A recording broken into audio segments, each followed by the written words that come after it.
Donnell Rawlings just went in on Corey Holcomb. Now, Donnell sat in on a Deon Cole podcast, and Deon simply asked him, like, bro, I know it got to be somebody out there that don't like you. As soon as he heard this, Donnell let it be known, like, listen, Corey Holcomb does not like me, and I don't like him either. He gives a full breakdown of what actually took place in the past, and he gonna actually break down exactly what took place and what was the reason for him even starting this whole thing with Corey. Well, I'm not gonna say he even started it, because it looks like he was really just retaliating or just standing up for his friend. Because Corey made some comments about Dave Chappelle that Donnell felt like wasn't fair. Donnell felt like, you know, you're really just lying, you're not spitting facts. And this caused him to stand up for his friend, which is Dave Chappelle.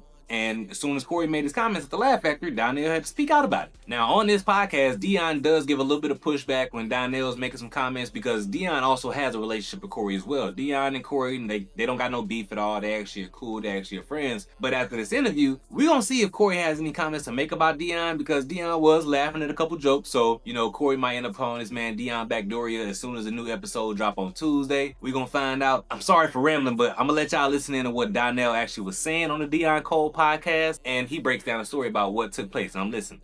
This man Donnell was going in. Oh, man. I ain't got to ask you this. I ask everybody this, but you're a very likable person. Everybody love you. Charming. Charming and shit. Right. You're a great person, but I'm quite sure there's some people that don't like you. Okay, let's address it. I'm just asking. Corey Holcomb was not a fan, but used to be a fan. Yep. Not a fan. Dude, that whole situation, I still don't understand what happened. I don't understand. Here's the unfortunate. What happened? Here's the unfortunate thing about that situation. You know my demeanor. I don't really fuck with people too much. Right. You see me, I'm always, you know, I don't be fucking with anybody. Mm-hmm. And CH was one of the people that I would talk to with distant. Mm-hmm. And then, you know, he has a platform. Yeah. And he has a lot of fans that love him. Yeah. That love his point of view. Hey, one of the funniest motherfuckers in the country. He built a crowd. He got a following. I think they call him the 5150ers. Yeah. Or whatever. And they're serious. Mm-hmm. So much when I go to the show, I know who they are. Yeah. I could look at them like, yeah. Stupid. Can't be laughing at me like this. So you're 5150, right? And then I will say, like, people can say they want to say, I have a sense of loyalty toward Dave. People can say whatever they want, you know. Mm-hmm. He's done shit for me, I've done shit for him. As much as he gave me a platform on Chappelle show, when he put me in the game, I scored. Score like a mother. So, like, that's considered my brother. So, and then I just didn't understand how I felt. And I'm not going to drag this shit, but I just don't understand. Like, there's this phrase they call it, like, nigga, who asked you? Nigga, who asked you? Uh-huh. And it's like, it feels like, for the most part, in that situation, anybody that got a certain level of success, it's an issue with it. Now it's an issue, if the issue is this, or this person, if he's got this, he sucked a dick. If he did this, he got fucked in the ass. If did the backdooria, or whatever you call it. And this is what I don't understand, is like all these motherfuckers, see the problem is, but here's the thing. You was one of the first guys accepted by the industry. You was on Last Comic Standard. You was in Good Grades. You had agents, you had all of this shit. You had everything that motherfuckers wanted for some kind of way. I don't know what that relationship was. Now, the same thing that you was a part of, now it's, I ain't saying fuck or suck nobody, but you know what Hollywood is. You know what I'm saying? You know what games people play. You don't play them. Motherfuckers choose to play, they don't. Now all of a sudden it's fucked up. And anybody that has a amount of success to just put that down to like, oh, they had to do something. What about talent, nigga? That don't account for anything? You know, I just, not just him, but anybody. So why shit on a motherfucker? Motherfucker, get it. Okay, you can say something. Well, maybe I need to change shit on what I'm doing. But then for that fan base, they're like, oh, what you doing? Man, all that dumb shit about you got to do this or anything. Anything I've gotten in life, whatever, it's been for hard work. I've heard no's. I've been rejected. I know what no feels like. I know getting this close to a bag and they said we're going in a different direction. And even when I was going through my shit with it, even like we had an incident where I was at the Laugh Factory and I was leaving. The story he wants to tell is, or Donnell knew what was going on and niggas be afraid of.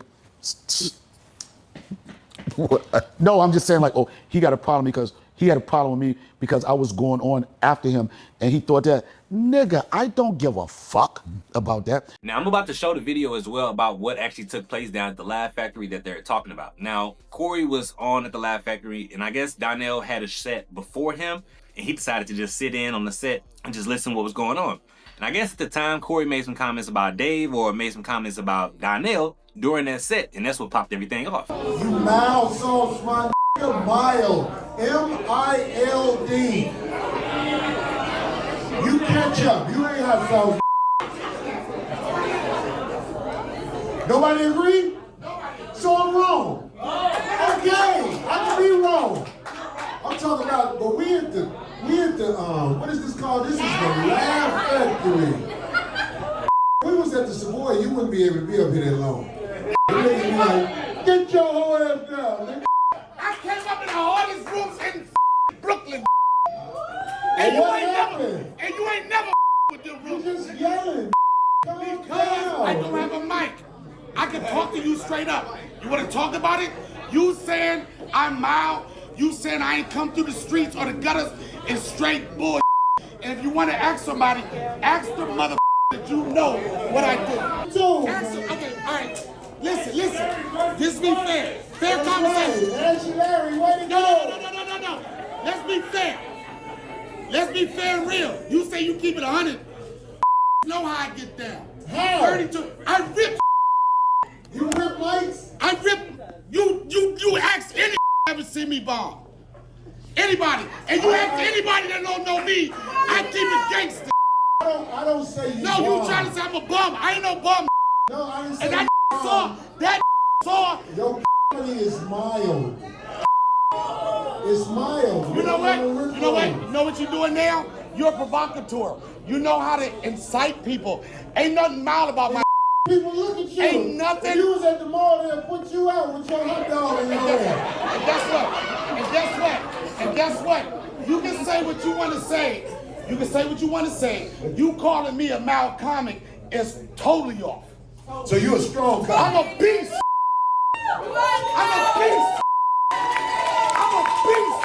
Now, Donnell is a legend in his own right. We're not going to try to deny that at all, try to erase his history and actually the accolades that he's accomplished himself. We're not going to try to diminish that at all. So it's really just one of the things where it's like a comedian's actually prideful about their work. And listen, if that's something that you do and something you take serious, it's your craft, you're going to take it serious. And especially if you feel disrespected, if somebody was your partner and y'all was in the trenches together actually getting out the chitlin circuit and y'all was running it up and trying to actually become successful together, and then you finally make it, when somebody try to discredit that and you know what took place from the jump and you was there from the jump, you're going to take it just as disrespectful as the person that they're actually talking about, because you witnessed it firsthand about the grind, the blood, sweat, and tears they actually took to make it to the top. So when Corey's making these comments about Dave, Donnell like, bro, like, nah, dog, that was my boy. We was actually doing that. And you can't disrespect me either, because I was in the trenches with him, and I was just in the trenches doing my own thing, and I made it to the top. You can't call me mild.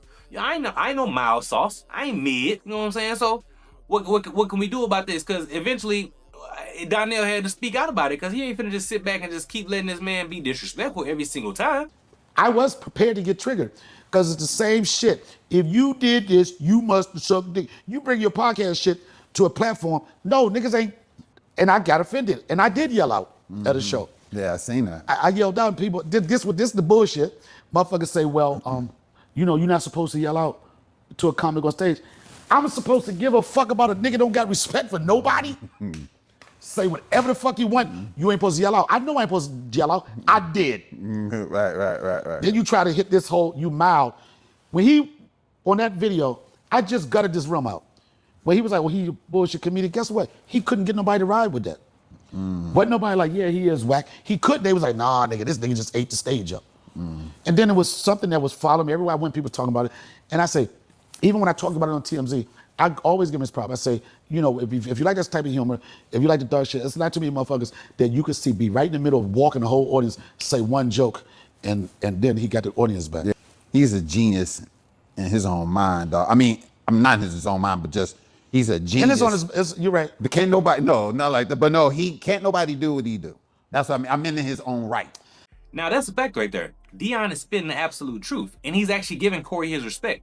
This is why I feel like Corey gonna have to take a little bit easy on Deon if he feel like, you know, just because Deon had Donnell on his show that he gonna have to choose a side now. Deon is not choosing a side, I don't believe at all. I think he's actually just interviewing Donnell, and that was just a question that got brought up.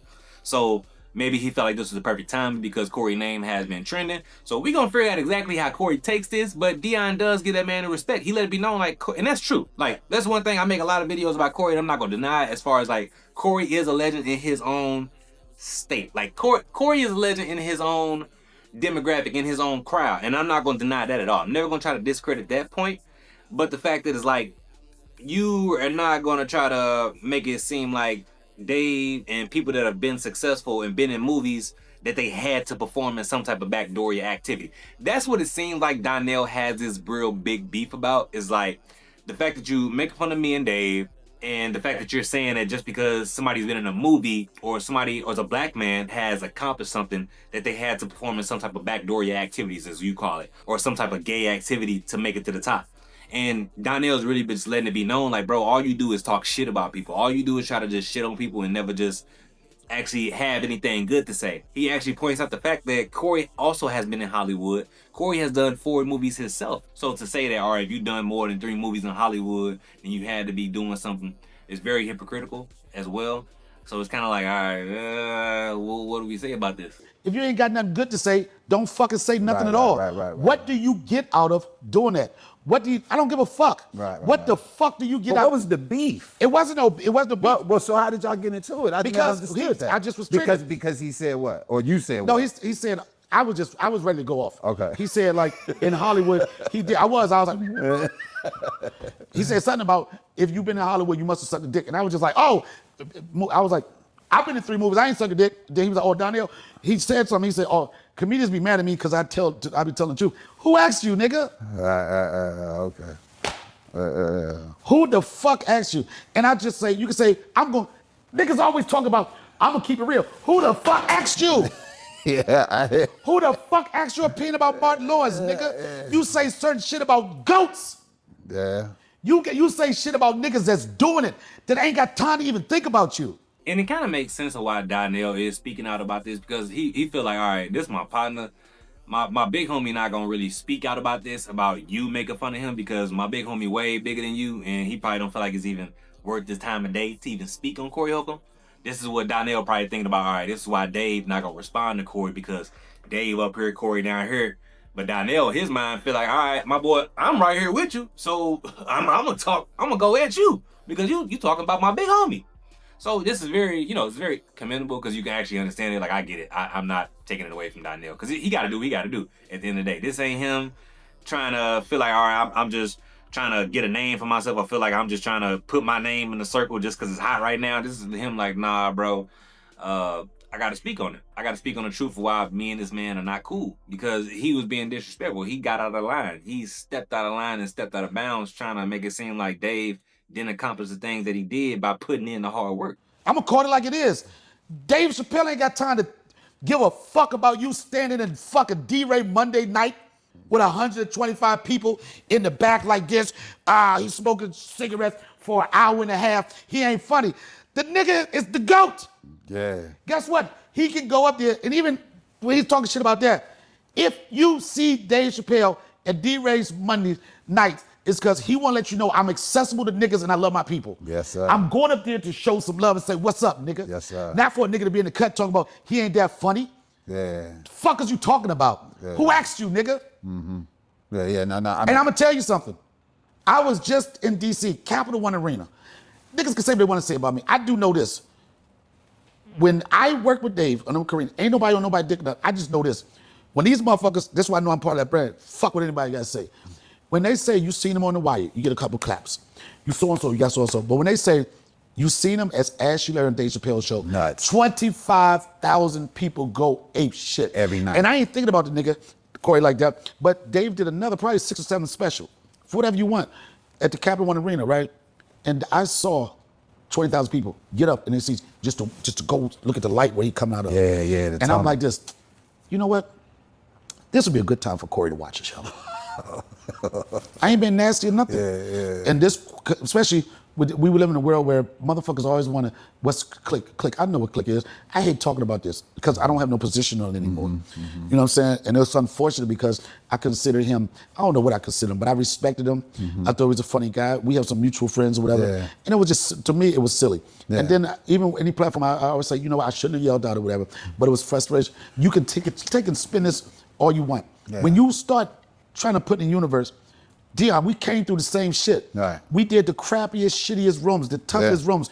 When you talk about, and I know it's bullshit, this nigga ain't funny, whatever, you can go through my history, and ain't nobody gonna say that. Now, Donnell actually speaks about how Corey makes some comments about his family, about his wife, about his kids, and just really hitting below the belt when they was having the time of their beef. Now, this is one of the things where I've said before in previous videos, if we at war, to me, all things goes. Like, ain't nothing off the table. If me and you are at war, it is what it is. So, like, that's why I feel like Corey is pretty contradictory, because y'all remember just last week, Corey made a comment and spoke about the Deon situation when Deon made the jokes about Nicki Minaj, and all the Nicki Minaj fans was diving in Deon DMs and just talking crazy about his mom, talking crazy about his family, and he tried to say that was going too far because the fans were attacking Deon. I ain't want to say nothing about this, but I'm gonna say something about it. Deon Cole was did a joke on one of the award shows he was hosting, where he made a joke about Nicki Minaj. And people are sending him stuff to talk about his deceased mom and how she should be dug up and all like that. I just never grew up in a time where you could do that. No, that's what I'm saying. I never grew up in a time, and I never want to be part of a time where you can basically say stuff like that from a safe place. It might be over, When I grew Corey. up, people would come to your house. It is. It might be over, Corey. We just don't know yet. What you mean when you say it's over? Well, no, my boy. Like, that's what comes with war. No matter what. When we are at it, anything on the table, I don't care what it is. Your mama, your daughter, your kids, your aunt, your uncle, anybody can get it. And that's what comes with war. So Donnell had to pretty much understand, like, bro, ain't no playing fair in war. Nah, and let me tell you, I can't speak for Corey. I call him C. That's my man. I can't speak for C like that or whatever. But I'm telling you, man, one thing C ain't got like he just he speak his mind, dog, Right. and that's just it. You know, he an unfiltered dude. You know, What I say is the phrase, who asked you? Yeah, I know, but at the same token, don't nobody have to. Yeah, but there's some people like that. Right. You know what I mean? And Certain people like that. They ain't gotta ask. He gonna just say it. Right. Whether it's right or wrong, that's just who he And that's is. his- You and know what I that's- mean? and that's what- and that's his thing, and that's why he got his show, and his show is successful and everything from him speaking his mind. So what's the difference between real life and his show? Like, he's just that person. You get what I mean? And I ain't sitting here discrediting anything that anybody else is feeling. It goes to a certain point. I just where say like that's it that's goes how to a C certain get down, point. you know? It goes to a certain point. I understand controversy or everything.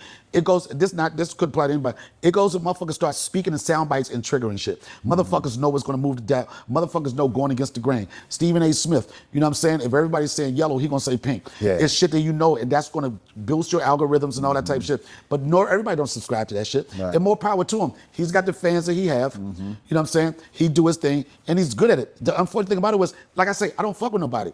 And when we went with our shit, first off, leave my fucking kid out of your fucking mouth. Leave my family out your mouth. We don't want to play those games. Yeah. You know what I'm saying? The worst thing you could say about me is, oh, he ugly, y'all. Fuck that. Then who's handsome to you, nigga? If you know ugly niggas, what pretty niggas you know? Who's pretty? Who's cute? Who can get it? So that's Donnell's fault on that end, especially when you think about who you was getting into it with. Like, listen, especially if you going at it with Corey Holcomb, boy, you better come with everything, because he gonna try to hit below the belt. He gonna get nasty with it. He gonna get real ugly. So you gonna have to get uglier. I feel like Donnell was just in a place of emotion. It seemed like Donnell actually was kind of got very emotional about the situation. It seemed like he felt like he was under attack from the jump. I mean, listen, they had a conversation before on a $1 Million Worth of Game podcast where Wallow and Gilly actually got Donnell on the phone while they was interviewing Corey, and they tried to get the whole thing reconciled and figure out what's going on. But that was really just 20 minutes of them going back and forth on FaceTime, just yelling and screaming at each other. Nothing productive happened at all during that conversation. They literally were just going back and forth about who was right, who was wrong, why this was some backdoory activities, a whole bunch of hoopla, a whole bunch of mess. It made no sense at all. But listen, I need y'all to let me know what y'all think down in the comments down below. Do y'all feel like Donnell is just being very emotional about this and just trying to carrying on to the past a little bit too much? Should he had even tried to jump in this beef and try to speak up when he felt like Dave was being disrespected by Corey?